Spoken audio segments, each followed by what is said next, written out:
First of all ఇక్కడికి విచ్చేసినటువంటి media మిత్రులకి, సోషల్ మీడియా యూట్యూబర్స్ ప్రతి ఒక్కరికి పేరు పేరున థ్యాంక్ యూ సో మచ్ అన్న.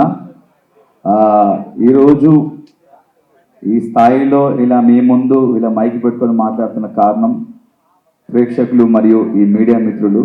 మీరు నాకు గత 10-12 సంవత్సరాల నుంచి నన్ను సపోర్ట్ చేస్తూనే ఉన్నారు. ఈరోజు కూడా స్టిల్ ఇక్కడ కూర్చొని మాట్లాడుతున్నాను, నా కోసం వెయిట్ చేస్తున్నారు. ఫస్ట్ ఆఫ్ ఆల్ క్షమించండి, కొంచెం లేట్ అయిపోయింది. 70 రోజులు ఇంట్లో ఉండేసరికి మైండ్ పని చేయట్లేదు, బాడీ సహకరించట్లేదు, చాలా సన్నబడ్డాను, పొట్టబోయింది. Thank you so much. ఏంటన్నా నేను నైట్ వేసాను, నైట్ వేసామంటే ఇది ఓకేనా. Thank you so much. And గెలుద్దాం అనుకున్నాను కప్పు, కానీ గెలవలేకపోయాను. It's okay. ఇంత దూరం వచ్చాను, టాప్ 5లో ఉన్నాను, కారణం కూడా మీరే. మీ అభిమానం, మీ ప్రేమ, ఆప్యాయతల వల్ల టాప్ 5లో నిలిచాను. అంటే గెలిస్తే అది ఒక వారం రోజులు, నెల రోజులు, ఇంకో సీజన్ వరకు గుర్తుండిపోద్ది. కానీ ఎంటర్టైన్మెంట్ చేస్తే జీవితాంతం గుర్తుండిపోద్ది ప్రేక్షకుల హృదయాల్లో. నేను చేసిన ప్రతి బిట్టు సోషల్ మీడియాలో మీరు ఎక్కడో చోట పెడుతూనే ఉంటారు, అది చూస్తూనే ఉంటారు, నవ్వుకుంటూనే ఉంటారు. ప్రతి ఒక్కరు ఈరోజు నాకు ఫోన్ చేసి, చాలామంది పెద్దవాళ్ళు చిన్నవాళ్ళు అందరూ ఫోన్ చేసి, పిల్లలు కూడా చాలా బాగా ఆడామన్నాను, బాగా నవ్వించావు, బాగా ఎంటర్టైన్ చేసావు, నువ్వు రియల్ విన్నర్ అని చెప్పారు. Thank you so much. ఇలా ప్రతి సంవత్సరం ఇప్పటివరకు నన్ను గెలిపిస్తూనే ఉన్నాను, నేను గెలుస్తూనే ఉన్నాను, ఇంకా మిమ్మల్ని నవ్విస్తాను. అండ్ బిగ్ బాస్ అనేది నాకు సెకండ్ టైం ఆపర్చునిటీ వచ్చింది. సీజన్ 4లో 13 వారాల నుండి టాప్ 7 నిలిచాను. ఇప్పుడు సీజన్ 8లో మరొకసారి మీ అందరికి నవ్వించే అవకాశం కల్పించింది స్టార్ మా అండ్ బిగ్ బాస్. జీవితాంతం బిగ్ బాస్కి అండ్ స్టార్ మా ఛానల్కి రుణపడి ఉంటాను. Thank you so much. నన్ను ఇందాక మన జర్నీ వీడియోలో కూడా చెప్పాను, బిగ్ బాస్ హౌస్ ఉన్నప్పుడు నా తల్లిదండ్రులు నన్ను పెంచి పోషించి ఒక స్థాయిలో పెడితే ఈ బిగ్ బాస్ అండ్ స్టార్ మా మరొక స్థాయిలో పెట్టింది. Thank you so much once again.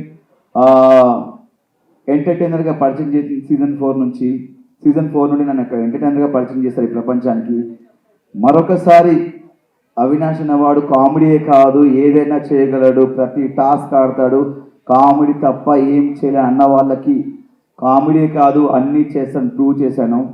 అది మీ అందరి ధైర్యం, మీరు ఇచ్చిన ధైర్యం, మీరు ఇచ్చిన బ్లెస్సింగ్స్ వల్ల. Thank you so much. And హౌస్లో చాలామంది కంటెస్టెంట్స్ కూడా నాకు సపోర్ట్ చేశారు, ముఖ్యంగా రోహిణి అండ్ తేజ కూడా. థ్యాంక్ యూ సో మచ్ రా తేజ అండ్ రోహిణి, మీకు కూడా. ఇంకేం చెప్పాలి, ప్రతి క్షణం అనుక్షణం చివరి శ్వాస వరకు మీ అందరిని నవ్విస్తూనే ఉంటాను, ఎంటర్టైన్ చేస్తూనే ఉంటాను. Thank you so much. మీరేమన్నా అడగాలంటే అడగొచ్చన్నా. పార్టీ చేసుకుందాం, పార్టీ చేసుకుందాం, దాని ఉంది. 70 రోజులు లేకుండా లోపల, బయటకు వచ్చి చేసుకుందాం. పార్టీ ఉంది, పుష్ప కూడా ఉంది థియేటర్లో. విన్నర్ నిఖిల్ గురించి కామ్ అండ్ కంపోజ్డ్. వాడు ఫస్ట్ 3 వారాలు 4 వారాలు నిఖిల్ నాకు ముందు నుంచే ఫ్రెండ్. అక్కడికి వెళ్ళాక నేను చెప్పాను, 3-4 వారాలు నువ్వు చాలా డల్గా ఉన్నావు, నేను నిఖిల్ని చూడట్లేదు, వేరే నిఖిల్ని చూస్తాను చెప్పాను. దాని తర్వాత కొంచెం ఎమోషన్లో ఫీల్ అయి ఉన్నాడు. వాడు ఎమోషన్స్ అన్ని పక్కన పెట్టి గేమ్ ఆడటం స్టార్ట్ చేశాడు. నైస్ పర్సన్, మంచి స్నేహితుడు, my friend, living legend. Nabeel, నేను బయట ఉన్నప్పుడు నబీల్ ఆట చూశాను, 5 వారాలు చూసి చాలా కత్తిలా ఆడుతున్నా అని చెప్పేసి నేను లోపలికి వెళ్ళే ముందు చెప్పాను స్టేజ్ మీద, నాకు కత్తిలా ఆడుతున్నాడు నబీల్ అని చెప్పేసి. లోపలికి వెళ్ళాను, ఆయన మెంటాలిటీ నచ్చింది నబీల్ది. వయసులో చిన్నవాడైనా సరే చాలా బాగా ఆడుతున్నాడు. అందుకే లోపలికి వెళ్ళి నబీల్తో ఫ్రెండ్షిప్ చేయడం జరిగింది. మా ఇద్దరు ఇక్కడ సెట్ అయిపోయింది. మన కరీంనగర్, మనది కరీంనగర్, అక్కడ వరంగల్, కొంచెం సెట్ అయిపోయింది అట్లా అన్న.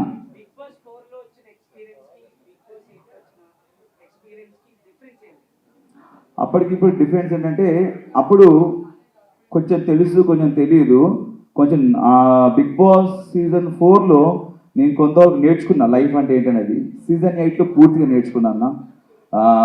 బిగ్ బాస్ అనేది చాలా నేర్పిస్తుంది మనకు, ఒక మనిషి వాల్యూ గురించి కానీ, ఫుడ్ వాల్యూ గురించి కానీ, టైం గురించి కానీ, ఒక రెస్పాన్సిబిలిటీస్ గురించి కానీ, మనం ఒక పర్సనాలిటీ, ఒక మనిషి క్యారెక్టర్ ఏంటనేది మనకు చూపిస్తుంది బిగ్ బాస్. చాలా నేర్చుకున్నాను బిగ్ బాస్లో సీజన్ 8లో.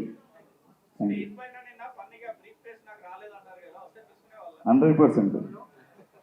మనకు తెలుసు, మన 15th వీక్ ఫస్ట్ డేనే అర్థమైపోయింది మనం కప్పు రాదు, బ్రీఫ్ కేసు వస్తే పట్టుకొని లటక్న పట్టుకొని వెళ్ళిపోవని ఫిక్స్ అయిపోయాను. కమెడీలో కప్పు రాదా అని ఈ క్వశ్చన్ చాలా పెద్ద వైరల్ అయింది. ఎందుకంటే మా తేజగాడు రోహిణి ఒకరోజు హౌస్లో డిస్కస్ చేశారు. కమెడియన్స్ కప్పు రాదు, కమెడియన్స్ని అక్కడ వరకే చూస్తారు, అక్కడ వరకు తీసుకెళ్ళదు గెలిపించని చెప్పారు. ఈ ప్రశ్న అనేది నాకు సీజన్ 4 నేను 13th వీక్ బయటకు వచ్చినప్పుడు అనిపించింది. అంటే బేసిక్గా ఒక సినిమాకి వెళ్తే మనం సినిమాలో ఎంటర్టైన్మెంట్ నవ్వుకున్నామా, ఎంజాయ్ చేసాం అనుకుంటాం. సినిమా అంతా సీరియస్గా ఉంటే అదొక సీరియల్లా ఉంటుంది. కంపల్సరీ ఈ జనరేషన్లో ప్రతి ఒక్కరు ఎంటర్టైన్మెంట్ కోరుకుంటున్నారు. చాలామంది స్ట్రెస్లో ఉంటారు, ఆఫీసులు కానీ ఇలా వేరే వేరే వర్క్స్లో ఉంటారు. ఇంటికి వెళ్ళి చూస్తే సరదా నవ్వుకుందాంరా అనుకుంటారు. అలాంటి నవ్విచ్చే మాకు నవ్విస్తున్నాం, టాస్క్లు ఆడుతున్నాము, మేము ఒక మనిషిగా ఉంటున్నాం లోపల, మేము మా క్యారెక్టర్ ఏంటో చూపిస్తున్నాము, మా పర్సనల్ ఏంటో చూపిస్తున్నాము, అన్నీ చేస్తున్నాము. అంటే అన్నిట్లలో కామెడీ, టాస్క్లు, ఎమోషన్స్ అండ్ ఫైట్ అన్నీ చేస్తున్నాం. ఇన్ని చేస్తున్నాం, మనకెందుకు కప్పు రాదని చెప్పి నాకు సీజన్ 4 అప్పుడు నాకు ఈ ఆలోచన వచ్చింది. కానీ ఎక్కడ బయట పెట్టుకోలేకపోయాను. చూద్దాం, ఇంకా బిగ్ బాస్ చాలా సీజన్స్ ఉన్నాయి కదా, చాలామంది కమెడియన్స్ వెళ్తుంటారు, ఎవరొకరు గెలుస్తారు కదా, నేను వెయిట్ చేశాను. వాళ్ళకు క్వశ్చన్ రేట్ చేసిన తర్వాత నేను టాప్ 5కి వెళ్ళిన తర్వాత ఒక నమ్మకం వచ్చింది. నాకు టాప్ 5 వరకు వచ్చాను కదా, గెలుస్తూనే ఒక హోప్ వచ్చింది. దాని తర్వాత చూసిన తర్వాత మనకేమో ఇలా సైలెంట్గా ఉండడం, డైలాగ్ చెప్పడం తెలియదు. మనకు ఎక్కడ ఏమనిపిస్తుంది నవ్విపిస్తాం, నవ్వుతాం, ఏదనిపిస్తే మాట్లాడేస్తాం. అలా మ్యాన్లీగా ఉండే మనకు పర్సనాలిటీ కాదు, కొంచెం ఫన్నీగా ఉండే క్యారెక్టర్ మనకు. బట్ ఒక విషయం ఏంటంటే, నేను నాకు నేనుగా ఆడి నా ఆట నేను ఆడుకొని టాప్ 5 వరకు వచ్చాను. నామినేషన్స్లో ఉండకపోవడం నా తప్ప, వాళ్ళు నామినేట్ చేయకపోవడం తప్ప నాకు తెలీదు. బట్ నాకు నేనుగా ఆడుకొని టాప్ 5 వరకు వెళ్ళాను, ఫస్ట్ ఫైనలిస్ట్ అయ్యాను. ఒక నమ్మకం వచ్చింది గెలుస్తానని. బట్ ఇంకా 15th వీక్ వచ్చిన తర్వాత ఆ నమ్మకం కూడా పోయింది. బట్ జీవితంలో కోరిక ఉండిపోయింది. బిగ్ బాస్లో ఒక కమెడియన్ గెలవాలి, ఒక ఎంటర్టైనర్ గెలవాలని నాకు కోరిక ఉంది. గెలిస్తే చాలా హ్యాపీ ఫీల్ అవుతా, నేను చాలా హ్యాపీ ఫీల్ అవుతా. నేనే కాదు, ఇలా ఎంటర్టైన్ చేసే కమెడియన్స్ చాలామంది ఫీల్ అవుతారు. ఎక్కడెక్కడ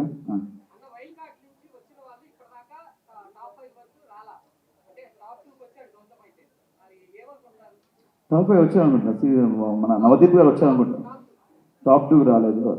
చాలా సంతోషం. ఎందుకంటే ఒక వైల్డ్ కార్డ్గా మనం వెళ్ళినామంటే మన నుంచి ఏదో ఎక్స్పెక్ట్ చేస్తున్నాను. దానికి తగ్గట్టు గౌతమ్, యాక్చువల్లీ నేను అనుకున్నాను గౌతమ్ గెలుస్తానని చెప్పేసి, చాలా హోప్స్ ఉండే. స్టేజ్ మీద కూడా చెప్పాను గౌతమ్ గెలుస్తానని. బట్ నా దృష్టిలో గౌతమ్ కూడా గెలిచినట్టే. ఎందుకంటే ఒక వైల్డ్ కార్డ్గా 6th వీక్ వెళ్ళి 2nd పొజిషన్ అంటే ఆల్మోస్ట్ ఈజ్ అ విన్నర్ నా దృష్టిలో.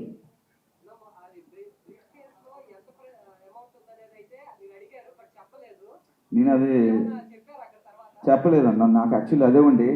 సిల్వర్ సూట్ కేసులో ఎంతుందో చెప్పలేదు, గోల్డెన్ సూట్ కేసులో ఎంతుందో చెప్పలేదు. చెప్తే బాగుంది అనిపించింది. లోపల చెప్తే ఆ ఇద్దరిలో ఎవరో ఒకరు డబ్బు అనగానే ఒక ఆబ్వియస్లీ టెంప్ట్ అయిపోతాం. చెప్తే ఫిగర్ చెప్తే బాగుంటుంది నేను నాకు సార్ని అడిగాను, బట్ చెప్పలేదు.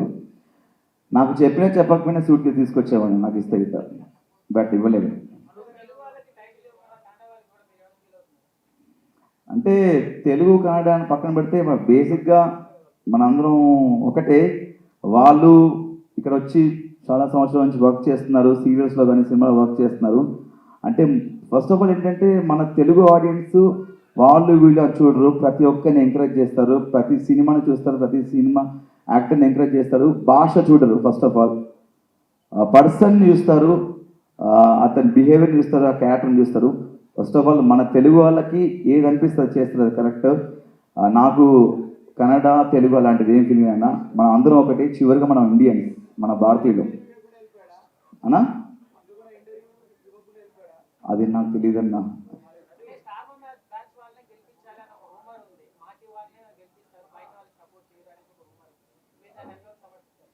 అంటే అది రూమర్ కదన్నా, దాన్ని రూమర్ క్రియేట్ చేశారు కాబట్టి అది రూమర్ అనుకుందాము. నాకు తెలియదు యాక్చువల్లీ. నాకు దానికి సమాధానం తెలిస్తే చెప్పేవాను 100%. దాని గురించి మనకు తెలియదు అన్న. ఫుల్ హ్యాపీ అన్న, చాలా హ్యాపీ. ఫస్ట్ ఆఫ్ ఆల్ పొట్ట దగ్గర కదా ఇంకా హ్యాపీ ఫీల్ అయిపోయింది. అంటే బేసిక్గా నా వైఫ్కి నా హెయిర్ అంటే చాలా ఇష్టం. బట్ నేను సినిమా అనే పిచ్చితో, సినిమా మీద ప్రేమతో పెంచుకున్నది. ఒక సినిమా కంటిన్యూటీ కూడా బట్ ఒకసారి ఆటలో దిగిన తర్వాత ఆట కోసం ఏమైనా చేయాలని చెప్పేసి కట్ చేశాను. కొంచెం ఆ హెయిర్ కట్ చేసినప్పుడు చాలా ఏడ్చారండి ఇంట్లో. బట్ ఇట్స్ ఓకే, హెయిరే కదా, మళ్ళీ పెరుగుద్ది. మీకు బాగా ఆర్గ్యుమెంట్స్ జరిగాయి కదా, చాలా హిట్ మూమెంట్స్ ఉన్నాయి కదా మీ మధ్యలో, తర్వాత మాట్లాడుతున్నారా? ఇక నేను చాలాసార్లు చెప్పాను, ఇది ఒకటి గేమ్ వరకే, ఆట వరకే. మనం ఒక షోకి వచ్చాము, ఇది ఆట వరకే, బయటికి వెళ్ళినాక నాకు ఎలాంటి ఉండవు ఫీలింగ్స్ అని చెప్పాను. ఆర్గ్యుమెంట్ జరుగుతుంటాయి. మనోడి విషయంలో జరిగింది ఎక్కువ డిస్రెస్పెక్ట్. వద్దు వద్దనం కూడా ఒరే ఒరే అని పిలవడం, వాడు అని పిలవడం. ఒక మనిషికి మనం చెప్తాం ఒకసారి 2 సార్లు, చెప్పినా కూడా మళ్ళీ అదే చేస్తున్నాయంటే అది తెలియకన్నా తెలిస్తే నాకు తెలియదు. బట్ అది గేమ్ వరకే ఉంది. బట్ నాకు మాత్రం పృథ్వీ ఒక మంచి ఫ్రెండ్ అనే, ఇప్పటికి కలిస్తే హాయ్ చెప్తాను, వెళ్ళేటప్పుడు బాయ్ చెప్తాను. ఎస్,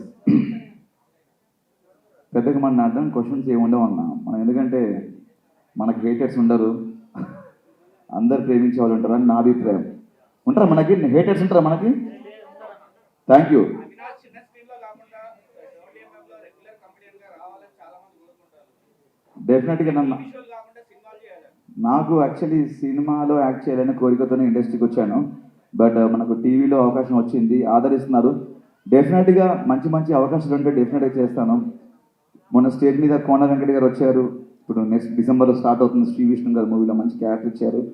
అండ్ ఈరోజు మార్నింగే కేరళ నుంచి మలయాళం డైరెక్టర్ కాల్ చేశారు.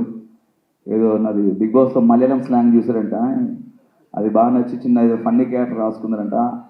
వస్తున్నాయి అవకాశాలు ఇప్పుడిప్పుడే, కానీ సినిమాలు రావాలి చేయాలని నాకు ఉంది, వెయిటింగ్.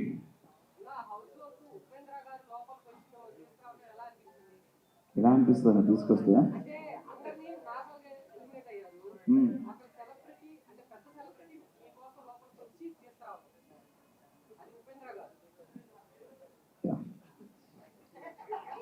అదొక హఠాత్ పరిణామం, ఎవరు ఊహించండి.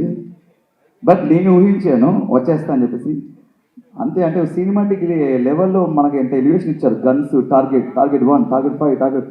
ఎందుకురా ఇంత ఆగమవుతారు, నన్ను తీసుకుపోతే డేట్ అని చెప్పేసి నా ఫీలింగ్ మనసులో అర్థమైపోయింది. చివరికి గురి మనకే వస్తేనే అయిపోయింది. బట్ అంత గొప్ప హీరో, స్టార్ హీరో మన కోసం వచ్చారు, మనం తీసుకోవడానికి వచ్చారని చెప్పేసి చాలా హ్యాపీ ఫీల్ అయ్యాను.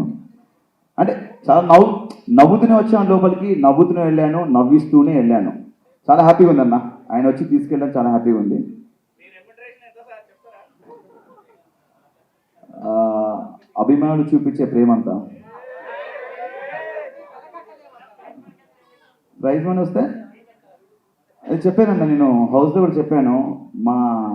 మేము మొత్తం 5 అన్నదమ్ములం మేము. మా రెండో అన్నయ్య కొంచెం 3 ఆడపిల్లలు, కొంచెం ఫినాన్షియల్ స్టాటస్ బాగాలేదు. దాంట్లో పెద్ద అమ్మాయి పెళ్లి చేద్దాం అనుకున్నాను అమౌంట్ వస్తే, బట్ రాలేదు. బట్ అయినా నేను కష్టపడి ఎంతో కొంత సంపాదించి మళ్ళీ తన అన్నయ్య వాళ్ళ పాప కోసం, పెళ్లి కోసం కూడబెడతాను.